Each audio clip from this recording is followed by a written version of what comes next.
Hello everyone, we're here again at the Templin home in Cary, North Carolina for another Wednesday Words.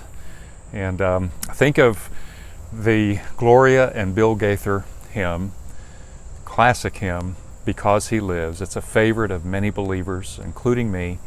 And it's a simple, beautiful musical telling of the gospel. Now, it's also fairly easy to play on the guitar, which is what I need. I need easy. But that marvelous chorus resounds with hope in uncertain, turbulent times, just like the times we're living in right now. You know how that goes? Because He lives, I can face tomorrow. Because He lives, all fear is gone. Because I know He holds the future, and life is worth the living because He lives. Well, every phrase is full of meaning, but what stands out to me right now is that line, and life is worth the living. You see, because Jesus lived and died to buy my pardon, as the song goes in the first stanza, and because an empty grave is there to prove my Savior lives, then this day, today, is worth the living. Because of what God has done in the past, my present, this day, is grace. It's a gift. And the future I face, no matter what happens, is in His hands. He holds the future. It's secure in Him. It all points to the one who lives. It's all about Him. But you know what? We all are curious. We all just want to know what's going to happen next, tomorrow, next week, November 3rd, next year. Well, I wonder, does the Bible have anything to say about the future? Of course it does. Now, it doesn't tell us who is going to win the presidential election on November 3rd. It's not going to tell us if or when a vaccine for COVID-19 is going to be developed and gotten out. But it does have a lot to say. And I want to spend some time, the next several Wednesdays, exploring what the Bible says about the future. I pray that God's Holy Spirit will help us understand God's written word and understand that it all points to God's living word. It all points to Him.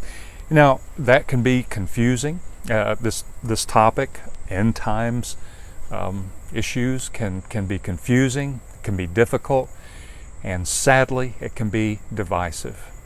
But my whole purpose is to encourage us. All fear is gone, not to divide us. We have more than enough division in our world right now, in our nation right now. We don't need any in our church family. And so, along the way, if I say something you disagree with, please, please, please come to me directly. Call me, email me, text me. We'll work that out. You know, our relationship, you are far more important than me being right or proving an argument. We are going to agree on far more than we disagree on. And what we disagree on, we can do so agreeably. In fact, you know, when it comes to Christ's return and end times events, I don't think God has appointed any of us to be on the planning committee. But if we know Jesus, He for sure has placed us on the welcoming committee. Our job is to be alert, be ready, keep our eyes focused on Him and His mission. So, as we go forward with this, I invite you to email me or text me or call me your questions about the Bible and the future. My email is pastorgreg at ephesusbaptistchurch.com. That's all lowercase, all together, pastorgreg at ephesusbaptistchurch.com. My phone number is 919-303-4949. You can text me your question, or even you can call me. Feel free to call me. Now, I have a plan to follow as we go on this journey, but I want to take one or two questions, if I can, each week and help us see what the Bible says about that question. And I might not be able to get to your question that week, but I promise I will do so as we go along. Today, where do we start? Well, let's start with just a simple overview of the entire Bible. That would take some time, you would think, right? No? Ready? Here it is. You see, the Bible is full of stories, but it is one big story in 4 chapters. Creation, the fall, redemption, and restoration. The question is, where are we right now in that story? Well, next week we'll take a quick look back so we can begin to get our bearings, a reference point, and so we can understand better how we got where we are right now, and so we can see what we can expect on the horizon of history. So I'm going to give you a homework assignment. Here it is. Read a chapter. Read Genesis chapter 3. You heard me right, not Revelation chapter 3. Yeah, the last book of the Bible, the most prophetic book of the entire Bible. No, we'll get there eventually, but I want us to go back to the very beginning and see how the Bible is future oriented from the very beginning. Genesis chapter 3 is your homework assignment. And so I want to wrap up today, to close things today, by singing another wonderful hymn, and it tells the gospel story, the big story of the Bible, like no other single song I know. How great thou art. How great thou art.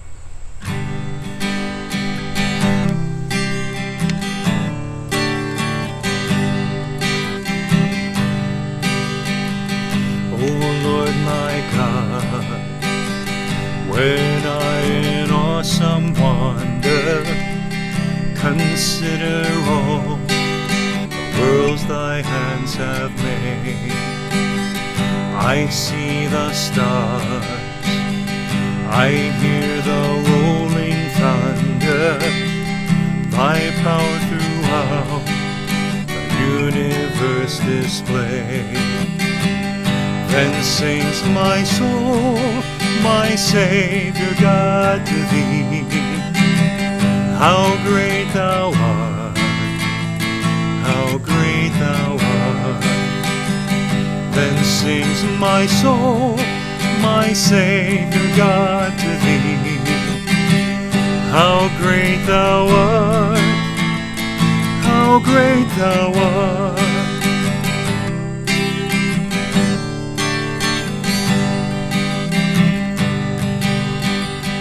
And when I think that God his Son not sparing sent him to die, I scarce can take it in, that on the cross, my burden gladly bearing, he bled and died to take away my sin. Then sings my soul, my Savior God, to thee. How great thou art, how great thou art. Then sings my soul, my Savior God, to thee. How great thou art, how great thou art.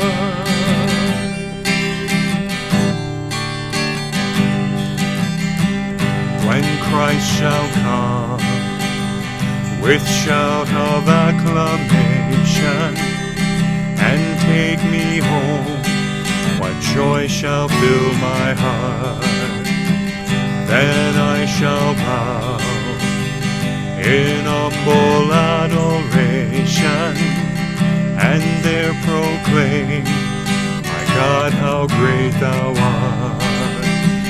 Then sings my soul, my Savior God, to thee.